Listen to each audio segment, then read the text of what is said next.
اس جمالستان کرم کی زہرا ہے کلی جس میں حسین اور حسن پھول۔ سبحان اللہ۔ آپ قابل مبارکباد ہیں کہ ایک آل رسول کی آمد ہو چکی ہے۔ وہ آل رسول جن کے بارے میں حدیث میں آتا ہے، سرور کائنات صلی اللہ علیہ وسلم ارشاد فرماتے ہیں کل نسب و سحر ینقطع یوم القیامت الا نسبی و سحری، قیامت کے دن ہر نسب ہر رشتہ دامادی ختم ہو جائے گا، الا نسبی و سحری، مگر میرا نسب اور میرا رشتہ دامادی باقی رہے گا۔ سبحان اللہ سبحان اللہ۔ بے شک آقا ارشاد فرماتے ہیں من ماتا علی حب آل محمد ماتا شہیدہ، جو اہل بیت کی محبت میں مر جائے وہ شہید مرا کرتا ہے۔ بے شک بے شک سبحان اللہ۔ قل لا اسألکم علیہ اجرا الا المعدۃ فی القربى، اے رسول آپ اعلان کر دیجئے میں تبلیغ دین پر تم سے کوئی معاوضہ نہیں مانگتا ہوں مگر اپنے اہل بیت کی محبت کو مانگتا ہوں۔ بے شک لہذا قابل مبارکباد ہیں وہ لوگ کہ ان کے سامنے ایک شخصیت جنہیں ہم عالم نبی فاضل جلیل حضرت علامہ و مولانا سید سراج حسین صاحب قبلہ کے نام سے جانا کرتی ہے۔ آپ حضرات خاموشی کے ساتھ تھوڑی دیر سماعت کریں، رسول کی محفل ہو اور وہ بھی آل رسول کی زبانی، تو کیا مزہ آئے گا۔ آپ غور کریں، جب حدیث میں آتا ہے اندہ ذکر اللہ الصالحین تنزل الرحمہ، اللہ کے نیک بندوں کے ذکر کے وقت رحمت الہی کا نزول ہوتا ہے۔ بے شک تو جب رسول اللہ کی محفل ہے، ذکر کرنے والے علی رسول ہوں تو اس کی شان کیا ہوگی۔ درود پاک پڑھیں، اللہم صلی علی سیدنا مولانا محمد علیہ وآلہ وسلم، صلاۃ و سلام علیک یا رسول اللہ صلی اللہ تعالی وسلم۔ حضرات وقت زیادہ گزر چکا ہے، میں اپنی گفتگو مختصر کرنے کی کوشش کروں گا۔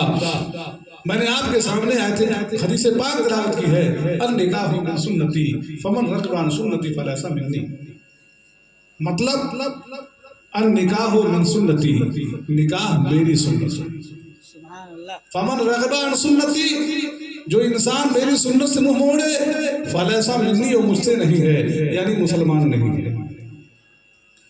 مسائل بتانے کا وقت نہیں، نکاح کرنا کچھ صورتوں میں سنت ہوتا ہے، کچھ صورتوں میں فرض ہوتا ہے، کچھ صورتوں میں واجب ہوتا ہے، اس کی صورتیں فقہاء نے الگ الگ بیان فرمائی ہیں۔ میں آپ کے سامنے اتنا عرض کرنا چاہتا ہوں کہ نکاح تو ایسی مقدس سنت ہے کہ پروردگار عالم نے قرآن مقدس میں اعلان فرمایا ہے فَانكِحُوا مَا طَابَ لَكُم مِّنَ النِّسَاءِ مَثْنَىٰ وَثُلَاثَ وَرُبَاعَ، اے لوگوں نکاح کرو دو دو تین تین چار چار عورتوں سے جو تمہیں پسند آ جائیں۔ بے شک نکاح کرنا حضرت آدم علیہ السلام کی سنت ہے، اور حضرت آدم علیہ السلام کی سنت سے لے کر کے نبی دونوں مکہ صلی اللہ علیہ وسلم تک اکثر انبیاء کرام علیہ السلام نے نکاح فرمایا ہے۔ عزیزان گرامی، آپ غور کرو، یہ وہ نکاح کا مقدس رشتہ زمین کا رشتہ نہیں ہے، یہ آسمان کا رشتہ ہے۔ پروردگار عالم نے جو ہے حضرت آدم کا نکاح جو ہے جنت میں فرمایا ہے۔ عزیزان گرامی، کون نہیں جانتا ہے ہمارے جد امجد کی بائیں بجلی سے حضرت حوا کو پیدا کیا گیا۔ بے شک جنت کے اندر فرشتے ہی تھے جو اللہ کی پاکی بیان کیا کرتے تھے، لیکن جب پروردگار عالم نے حضرت آدم علیہ نبینا علیہ الصلوۃ والتسلیم کو کھنکھناتی ہوئی مٹی سے پیدا فرمایا، کھنکھناتی ہوئی مٹی سے بنایا، اور اس کے بعد اس میں روح پاک ڈالی اور نور محمد صلی اللہ علیہ وسلم کو ڈالا۔ عزیزان گرامی، تو جنت کے اندر ساری آشائشیں تھی، جنت کے اندر ساری نعمتیں تھیں، لیکن جنت میں کوئی ہم جنس نہیں تھا، یعنی انسان نہیں تھا، جنت میں مزہ نہیں آتا تھا۔ تو پروردگار عالم نے جو ہے حضرت آدم علیہ السلام کی بائیں بجلی سے حضرت حوا کو پیدا فرمایا۔ بے شک جب حضرت آدم علیہ السلام کو بحکم ربی نیند آتی ہے، نیند سے بیدار ہوتے ہیں، اپنا ہم جنس پاتے ہیں، تو طبیعت مائل ہوتی ہے، ہاتھ بڑھا کر کے چھونا چاہا، حکم ہوتا ہے آدم اسے چھو نہیں سکتے۔ بے شک پہلے اس سے نکاح ہوگا، نکاح ہوا جنت کے اندر، پھر ہاتھ بڑھا کے قریب ہونا چاہا، فرمایا آدم اسے چھو نہیں سکتے، سب سے پہلے اس کا مہر ادا کرو۔ عرض کیا پروردگار مہر میں کیا ادا کروں، کیا ہیرے جواہرات دے دوں، کیا سونے اور چاندی دے دوں؟ حکم ہوا نہیں اس کا مہر یہ ہے میرے آقا جناب احمد مصطفیٰ محمد ربی مصطفیٰ صلی اللہ علیہ وسلم پر 10 بار درود پاک پڑھو. بے شک حضرت آدم کا مہر مقرر ہوا ہے. آپ حضرات درود پاک پڑھ لیں. اللہم صلی علی سیدنا مولانا محمد وآلہ وسلم صلاۃ و صلی اللہ تعالیٰ علیہ وسلم. صلی اللہ تعالیٰ علیہ وسلم. حضرات جنت کے اندر نکاح ہو گیا, رہنے لگے. مشیت خدا بندی تھی, جنت سے دنیا میں تشریف لانا تھا, کائنات عالم کو آباد کرنا تھا. تفصیلات میں جانے کی ضرورت نہیں ہے, آپ سر دست اتنا سمجھیں. سب سے پہلا نکاح جو کیا ہے حضرت آدم علیہ السلام نے نکاح کیا ہے, وہ نکاح کرنا حضرت آدم کی سنت ہے.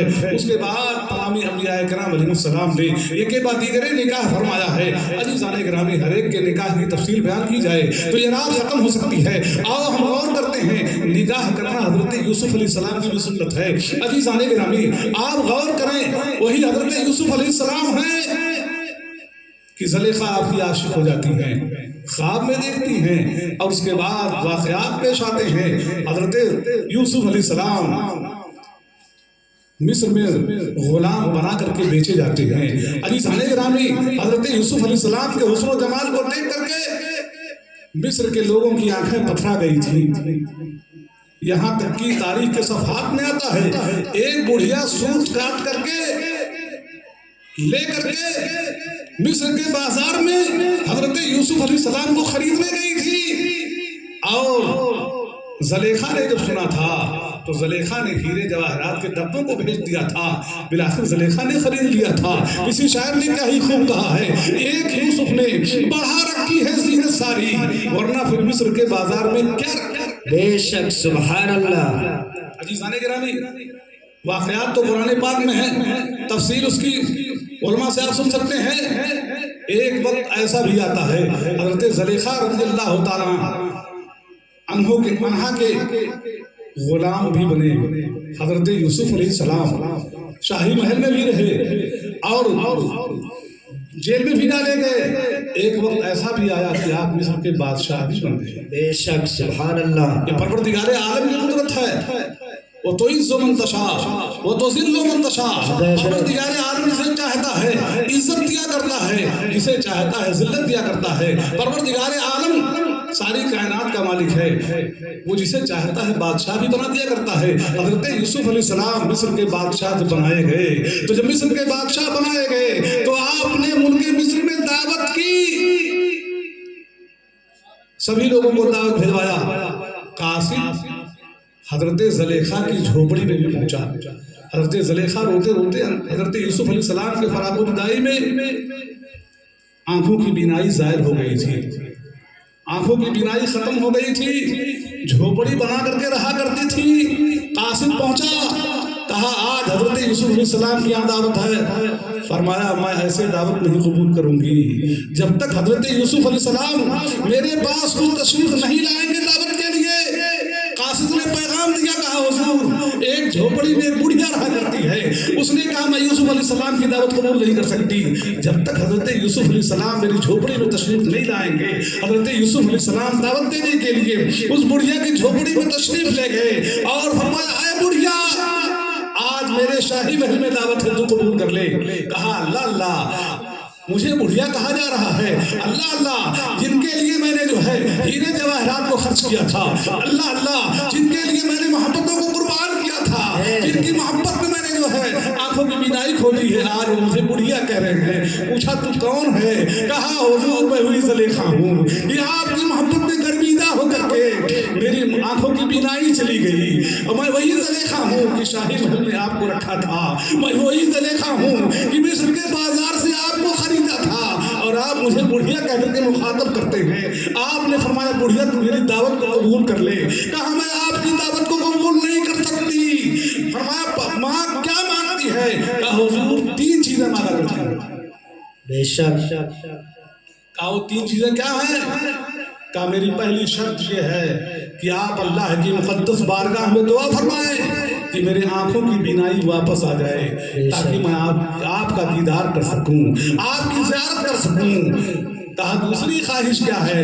کہا دوسری خواہش یہ ہے کہ آپ میرے لیے اللہ کی بارگاہ میں دعا فرما دیں کہ اللہ تعالیٰ میری جوانی کو واپس لوٹا دے۔ کہا تیسری خواہش کیا ہے؟ کہا تیسری خواہش یہ ہے کہ آپ اس سے نکاح کریں۔ بے شک عزیزان گرامی، حضرت یوسف علیہ السلام نے دعا کی تھی تو حضرت زلیخا کی بینائی واپس آ گئی تھی۔ حضرت یوسف علیہ السلام نے دعا کی تھی تو زلیخا جوان ہو گئی تھی، اور حضرت یوسف علیہ السلام نے دعا کی تھی تو ان سے نکاح بھی فرما لیا تھا۔ تو نکاح کرنا حضرت یوسف علیہ السلام کی بھی سنت ہے۔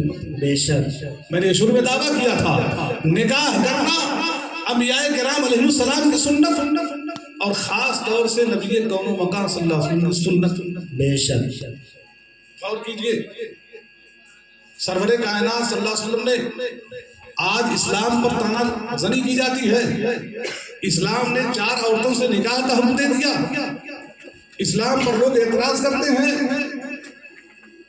لیکن میرے آقا صلی اللہ علیہ وسلم نے دنیا کو سبق سکھا دیا کہ آقا صلی اللہ علیہ وسلم نے 40 سال کی بیوہ حضرت خدیجہ سے نکاح فرمایا، اور جب تک حضرت خدیجہ نکاح میں رہی آپ نے کسی دوسری عورت سے شادی نہ فرمائی۔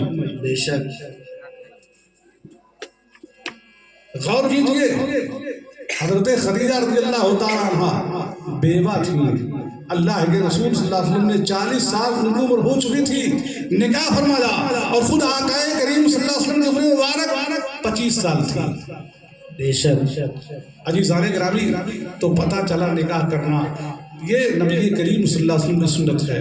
ویسے آقا صلی اللہ علیہ وسلم نے بہت سی عورتوں سے نکاح فرمایا ہے، اس میں بھی بہت سی مصلحتیں تھیں۔ کہیں اسلام کے لیے معاون مہیا کرنا تھا، کہیں پروردگار عالم کی طرف سے حکم تھا، اس میں بہت سی حکمتیں تھیں۔ آقا صلی اللہ علیہ وسلم نے بہت سی امہات المومنین سے شادیاں فرمائی، جو ہمارے لیے ہماری وہ ماں ہیں، ان کا درجہ ہماری ماؤں سے بھی زیادہ بلند ہے۔ بے شک کہ وہ امہات المومنین ہیں، ہم مومنوں کی مائیں ہیں، اور وہ ایسی مائیں ہیں اللہ ان کے مقام و مرتبے کو کوئی نہیں پہنچ سکتا ہے۔ اور تاریخ کے صفحات کو مطالعہ کرتے ہیں، حضرت عائشہ صدیقہ رضی اللہ تعالیٰ عنہا ہے، بیان فرماتی ہیں مدینہ منورہ میں ایک صحابی رسول کا انتقال ہو جاتا۔ بے شک ایک صحابی رسول کا انتقال ہوا، آقا صلی اللہ علیہ وسلم نے جنازے مبارکہ کو کندھا دیا، قبرستان تک لے گئے، جنت البقیع کے قبر مبارک میں اتارا، صحابی رسول کو اتارا، صحابہ کرام رش کر رہے ہیں، یا اللہ کاش آج ہمارا انتقال ہوا ہوتا، آقا صلی اللہ علیہ وسلم اٹھاتے۔ صحابی رسول کی قسمت رش کر رہے ہیں، ادھر ام المومنین ہیں، اللہ کے رسول صلی اللہ علیہ وسلم کے یمنی چادر جس میں وحی الہی کا نزول ہوا کرتا تھا، سر مبارک پر دوپٹہ بنا کر کے رکھ لیتی ہیں، تو کیا دیکھتی ہیں مدینہ منورہ میں دھما دھم بارش ہو رہی ہے، یہاں تک کہ جو ہے تالاب جل تھل ہو جاتے ہیں، راستوں سے پانی بہ رہا ہے۔ حضرت ام المومنین سوچ رہی ہیں اللہ کے رسول صلی اللہ علیہ وسلم ہیں، نماز جنازہ پڑھنے کے لیے تشریف لے گئے ہیں، ادھر بارش ہو رہی ہے موسلا دھار، آقا تشریف لائے، حضرت عائشہ رضی اللہ تعالیٰ عنہا تعجب سے دیکھ رہی ہیں، میرے آقا کی طرف حیرت سے دیکھ رہی ہیں۔ آقا سوال کرتے ہیں عائشہ کیا دیکھ رہی ہو؟ کبھی جو ہے پہرانے مبارک کو دیکھتی ہیں، کبھی بالے مبارک کو دیکھتی ہیں، دیکھتی جا رہی ہیں۔